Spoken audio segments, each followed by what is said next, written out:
Staffordshire's had a whole crop of flying saucers, spots in the sky, lights in the sky, strange things.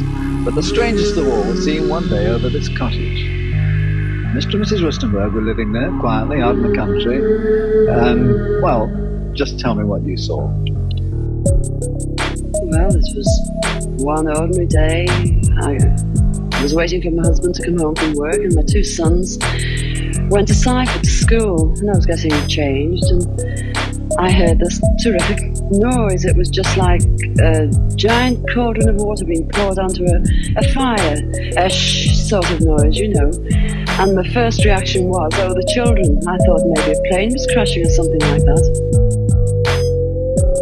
And I slipped my jumper on and went outside to find my two sons lying flat on the ground in the garden in front of the house, shouting, "Mummy, Mummy, there's a flying saucer." Well, naturally, I just said, "Come on, don't be stupid. Come in the house." But felt sort of a strange sensation.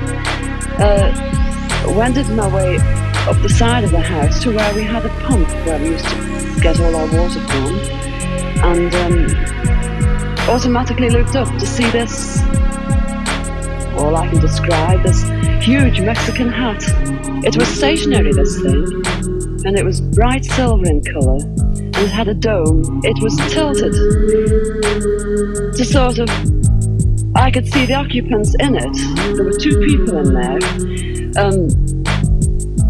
These people were beautiful people. That's the only way I can describe them. They had long golden hair. They had a sort of a pearl neck jumper, pale blue. These people weren't sat behind, one behind the other. They were sat together, but this, whatever it was tilted so that I could see them and they could see me.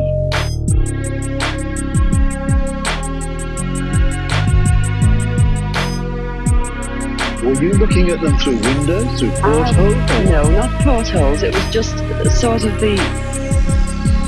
like a cockpit, I suppose, that had this perspex or glass or whatever it was. They could see me anyway, and I could see them.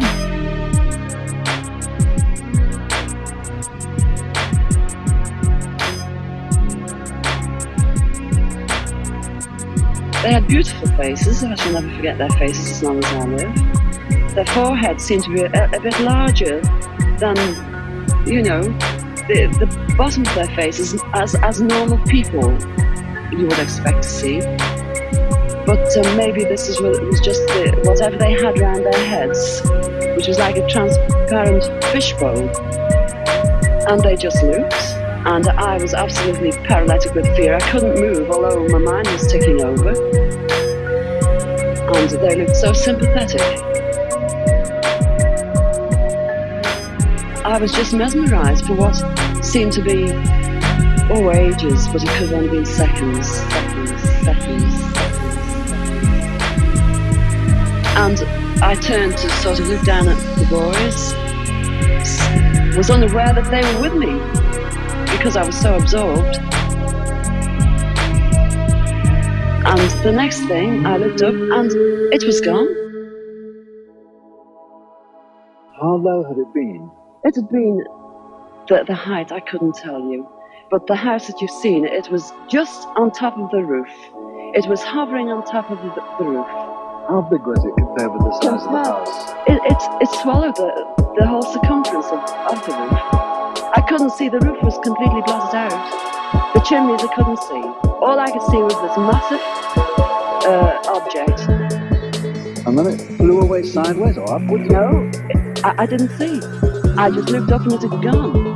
But I assume it went straight up, because for a short while after in the sky I looked around and I said to my two boys, "Well, can you see anything? Can you see anything?" And they said, "There it is," and they pointed it. And I watched it. It was just like a little cotton wheel in the sky.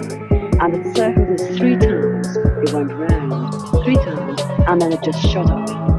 And that was it. Were you scared by it? Did you run indoors? I was petrified. I couldn't move. I couldn't move a muscle. I was paralysed with fear. But now I wouldn't be. Because now, when I look back, I think, what an amazing thing to have happened. And for me to have seen it. It's funny now when I look back, it sounds absolutely ridiculous. This is the truth. This happened. And that's it. We were ridiculed. It was very embarrassing at the time. And people, they possibly thought, oh, she's a nutter. But who cares? This is something that's happened to me. And I'm a practically minded person.